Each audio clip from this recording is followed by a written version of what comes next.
Keluaran 1. Orang Israel ditindas di Mesir.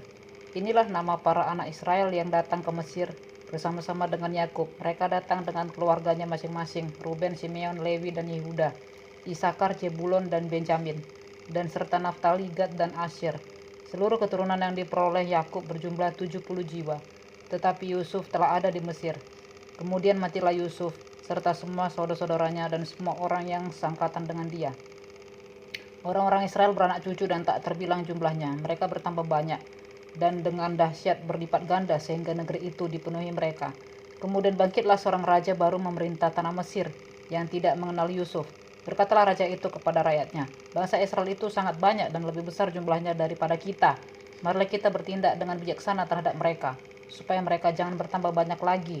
Dan jika terjadi peperangan, jangan bersekutu nanti dengan musuh kita dan memerangi kita lalu pergi dari negeri ini. Sebab itu pengawas-pengawas Rodi ditempatkan atas mereka untuk menindas mereka dengan kerja paksa. Mereka harus mendirikan bagi Firaun kota-kota perbekalan, yakni Pitom dan Raamses. Tetapi makin ditindas makin bertambah banyak dan berkembang mereka, sehingga orang merasa takut kepada orang Israel itu. Lalu dengan kejam orang Mesir memaksa orang Israel bekerja dan memahitkan hidup mereka dengan pekerjaan yang berat, yaitu mengerjakan tanah liat dan batu bata, dan berbagai-bagai pekerjaan di padang. Ya, segala pekerjaan yang dengan kejam dipaksakan orang Mesir kepada mereka itu. Raja Mesir juga memerintahkan kepada bidan-bidan yang menolong perempuan Ibrani, seorang bernama Sifra dan yang lain bernama Pua. Katanya, apabila kamu menolong perempuan Ibrani pada waktu bersalin, kamu harus memperhatikan waktu anak itu lahir. Jika anak laki-laki, kamu harus membunuhnya, tetapi jika anak perempuan, bolehlah ia hidup. Tetapi bidan-bidan itu takut akan Allah dan tidak melakukan seperti yang dikatakan Raja Mesir kepada mereka, dan membiarkan bayi-bayi itu hidup. Lalu Raja Mesir memanggil bidan-bidan itu dan bertanya kepada mereka, mengapakah kamu berbuat demikian, membiarkan hidup bayi-bayi itu? Jawab bidan-bidan itu kepada Firaun, sebab perempuan Ibrani tidak sama dengan perempuan Mesir, melainkan mereka kuat. Sebelum bidan datang, mereka telah bersalin. Maka Allah berbuat baik kepada bidan-bidan itu, bertambah banyaklah bangsa itu dan sangat berlipat ganda. Dan karena bidan-bidan itu takut akan Allah, maka ia membuat mereka berumah tangga. Lalu Firaun memberi perintah kepada seluruh rakyatnya, lemparkanlah segala anak laki-laki yang lahir bagi orang Ibrani ke dalam sungai Nil, tetapi segala anak perempuan biarkanlah hidup. Musa lahir dan diselamatkan. Keluaran 2. Seorang laki-laki dari keluarga Lewi kawin dengan seorang perempuan Lewi, lalu mengandunglah ia dan melahirkan seorang anak laki-laki. Ketika dilihatnya bahwa anak itu cantik, disembunyikannya 3 bulan lamanya, tetapi ia tidak dapat menyembunyikannya lebih lama lagi. Sebab itu diambilnya sebuah peti pandan, dipakalnya dengan gal-gala dan ter, diletakkannya bayi itu di dalamnya, dan ditaruhnya peti itu di tengah-tengah teberau di tepi sungai Nil. Kakaknya perempuan berdiri di tempat yang agak jauh untuk melihat apakah yang akan terjadi dengan dia. Maka datanglah putri Firaun untuk mandi di sungai Nil, sedang dayang-dayangnya berjalan-jalan di tepi sungai Nil. Lalu terlihatlah olehnya peti yang di tengah-tengah teberau itu, maka disuruhnya hambanya perempuan untuk mengambilnya. Ketika dibukanya, dilihatnya bayi itu, dan tampaklah anak itu menangis, sehingga belas kasihanlah ia kepadanya dan berkata, tentulah ini bayi orang Ibrani. Lalu bertanyalah kakak anak itu kepada putri Firaun, akan kupanggilkah bagi tuan putri seorang inang penyusu dari perempuan Ibrani untuk menyusukan bayi itu bagi tuan putri? Sahut putri Firaun kepadanya, baiklah. Lalu pergilah gadis itu memanggil ibu bayi itu. Maka berkatalah putri Firaun kepada ibu itu, bawalah bayi ini dan susukanlah dia bagiku, maka aku akan memberi upah kepadamu. Kemudian perempuan itu mengambil bayi itu dan menyusuinya. Ketika anak itu telah besar, dibawanyalah kepada putri Firaun, yang mengangkatnya menjadi anaknya dan menamainya Musa, sebab katanya, karena aku telah menariknya dari air. Musa membela bangsanya, ia lari ke tanah Midian. Pada waktu itu ketika Musa telah dewasa, ia keluar mendapatkan saudara-saudaranya untuk melihat kerja paksa mereka. Lalu dilihatnya lah seorang Mesir memukul seorang Ibrani, seorang dari saudara-saudaranya itu. Ia menoleh ke sana sini, dan ketika dilihatnya tidak ada orang, dibunuhnya orang Mesir itu, dan disembunyikannya mayatnya dalam pasir. Ketika keesokan harinya ia keluar lagi, didapatinya 2 orang Ibrani tengah berkelahi. Ia bertanya kepada yang bersalah itu, mengapa engkau pukul temanmu? Tetapi jawabnya, siapakah yang mengangkat engkau menjadi pemimpin dan hakim atas kami? Apakah engkau bermaksud membunuh aku, sama seperti engkau telah membunuh orang Mesir itu?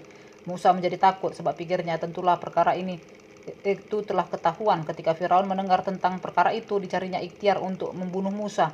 Tetapi Musa melarikan diri dari hadapan Firaun dan tiba di tanah Midian. Lalu ia duduk-duduk di tepi sebuah sumur. Adapun imam di Midian itu mempunyai 7 anak perempuan. Mereka datang menimba air dan mengisi palungan-palungan untuk memberi minum kambing domba ayahnya. Maka datanglah gembala-gembala yang mengusir mereka. Lalu Musa bangkit menolong mereka dan memberi minum kambing domba mereka. Ketika mereka sampai kepada Rehuel, ayah mereka, berkatalah ia, "Mengapa selekas itu kamu pulang hari ini?" Menjawab mereka, "Seorang Mesir menolong kami terhadap gembala-gembala, bahkan ia menimba air banyak-banyak untuk kami dan memberi minum kambing domba." Lalu ia berkata kepada anak-anaknya, "Di manakah ia? Mengapa kamu tinggalkan orang itu? Panggillah dia makan." Musa bersedia tinggal di rumah itu. Lalu diberikan Rehuel Zipora anaknya kepada Musa. Perempuan itu melahirkan seorang anak laki-laki. Maka Musa menamainya Gersom, sebab katanya, "Aku telah menjadi seorang pendatang di negeri asing." Musa diutus Tuhan. Lama sesudah itu matilah Raja Mesir. Tetapi orang Israel masih mengeluh karena perbudakan, dan mereka berseru-seru sehingga teriak mereka minta tolong karena perbudakan itu sampai kepada Allah. Allah mendengar mereka mengerang. Lalu ia mengingat kepada perjanjiannya dengan Abraham, Ishak, dan Yakub. Maka Allah melihat orang Israel itu, dan Allah memperhatikan mereka. Keluaran 3. Adapun Musa, ia biasa menggembalakan kambing domba Yitro, mertuanya, imam di Midian. Sekali ketika ia menggiring kambing domba itu ke seberang padang gurun, sampailah ia ke gunung Allah, yakni gunung Horeb. Lalu malaikat Tuhan menampakkan diri kepadanya di dalam nyala api yang keluar dari semak duri. Lalu ia melihat, dan tampaklah semak duri itu menyala, tetapi tidak dimakan api. Musa berkata, "Baiklah, aku menyimpang ke sana untuk memeriksa penglihatan yang hebat itu. Mengapakah tidak terbakar semak duri itu?" Ketika dilihat Tuhan bahwa Musa menyimpang untuk memeriksanya, berserulah Allah dari tengah-tengah semak duri itu kepadanya, "Musa, Musa." Dan ia menjawab, "Ya Allah." Lalu ia berfirman, "Janganlah datang dekat-dekat, tanggalkanlah kasutmu dari kakimu, sebab tempat di mana engkau berdiri itu adalah tanah yang kudus." Lagi ia berfirman, "Akulah Allah ayahmu, Allah Abraham, Allah Ishak, dan Allah Yakub." Lalu Musa menutupi mukanya, sebab ia takut memandang Allah. Dan Tuhan berfirman, "Aku telah memperhatikan dengan sungguh kesengsaraan umatku di tanah Mesir, dan aku telah mendengar seruan mereka yang disebabkan oleh pengerah-pengerah mereka. Ya, aku mengetahui penderitaan mereka. Sebab itu aku telah turun untuk melepaskan mereka dari tangan orang Mesir dan menuntun mereka keluar dari negeri itu ke suatu negeri yang baik dan luas, suatu negeri yang berlimpah-limpah susu dan madunya, ke tempat orang Kanaan, orang Het, orang Amori, orang Heris, orang Hewi, dan orang Yebus. Sekarang seruan orang Israel telah sampai kepadaku. Juga telah kulihat betapa kerasnya seorang Mesir menindas mereka.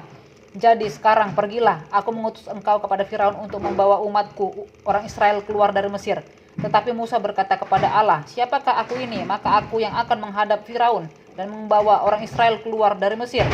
Lalu firman-Nya, "Bukankah aku akan menyertai engkau? Inilah tanda bagimu bahwa aku yang mengutus engkau. Apabila engkau telah membawa bangsa itu keluar dari Mesir, maka kamu akan beribadah kepada Allah di gunung itu." Lalu Musa berkata kepada Allah, "Tetapi apabila aku mendapatkan orang Israel dan berkata kepada mereka, 'Allah nenek moyangmu telah mengutus aku kepadamu,' dan mereka bertanya kepadaku, 'Bagaimana tentang namanya?' apakah yang harus kujawab kepada mereka?" Firman Allah kepada Musa, "Aku adalah Aku." Lagi firman-Nya, "Beginilah kau katakan kepada orang Israel itu, Akulah Aku, telah mengutus aku kepadamu." Selanjutnya berfirmanlah Allah kepada Musa, "Beginilah kau katakan kepada orang Israel, Tuhan Allah nenek moyangmu, Allah Abraham, Allah Ishak, dan Allah Yakub, telah mengutus aku kepadamu. Itulah namaku untuk selama-lamanya, dan itulah sebutanku turun-temurun.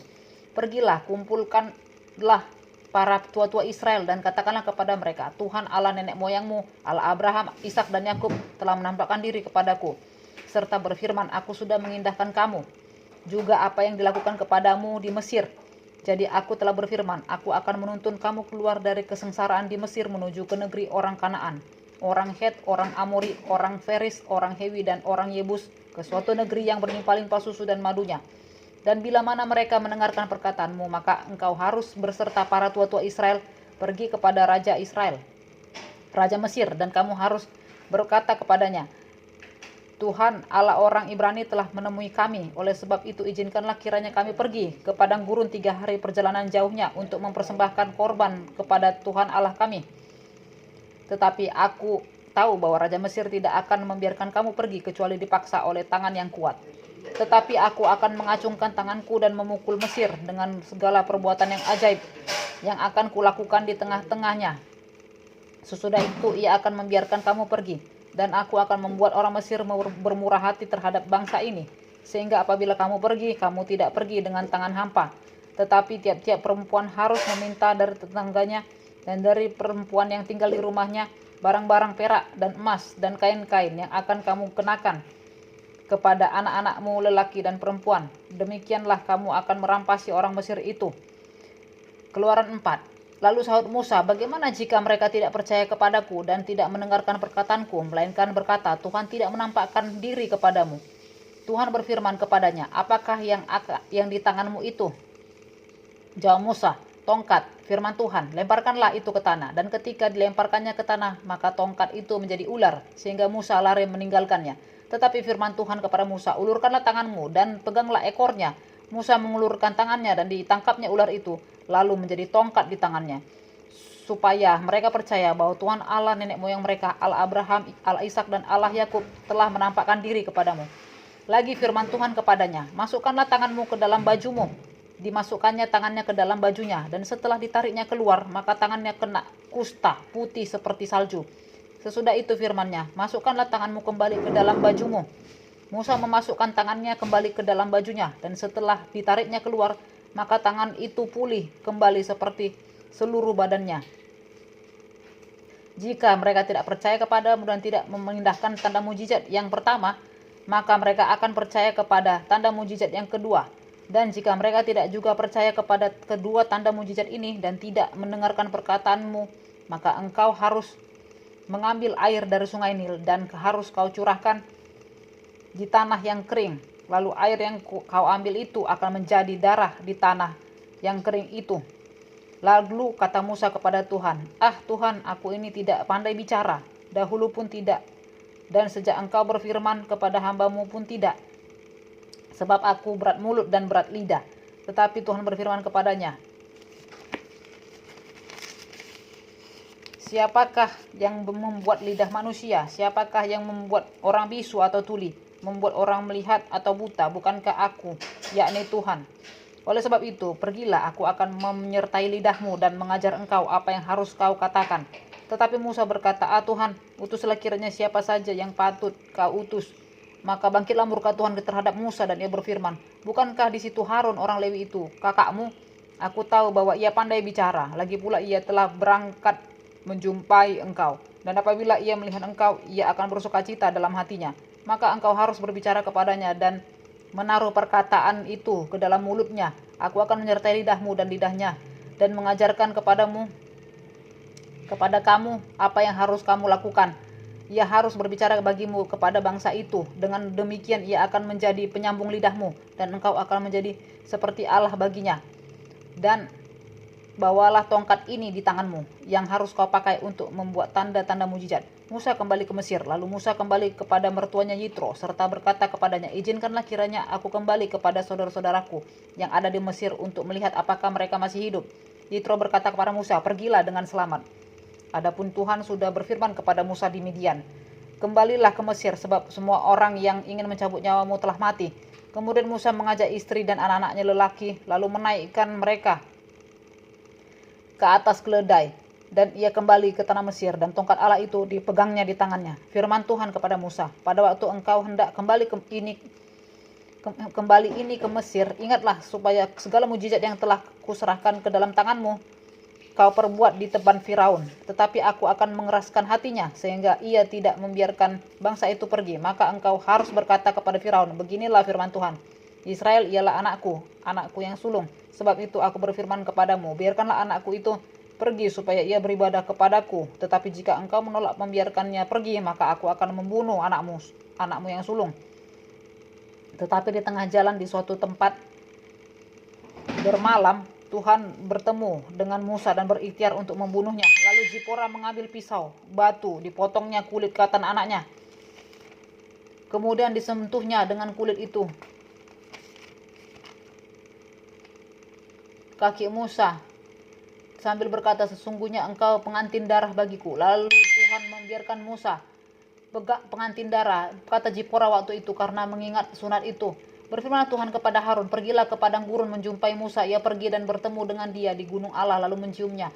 Kemudian Musa memberitahukan kepada Harun segala firman Tuhan yang disuruhkannya kepadanya untuk disampaikan, dan segala tanda mujizat yang diperintahkannya kepadanya untuk dibuat. Lalu pergilah Musa beserta Harun, dan mereka mengumpulkan semua tua-tua Israel. Harun mengucapkan segala firman yang telah diucapkan Tuhan kepada Musa, serta membuat di depan bangsa itu tanda-tanda mujizat itu. Lalu percayalah bangsa itu, dan ketika mereka mendengar bahwa Tuhan telah mengindahkan orang Israel dan telah melihat kesengsaraan mereka, maka berlututlah mereka dan sujud menyembah.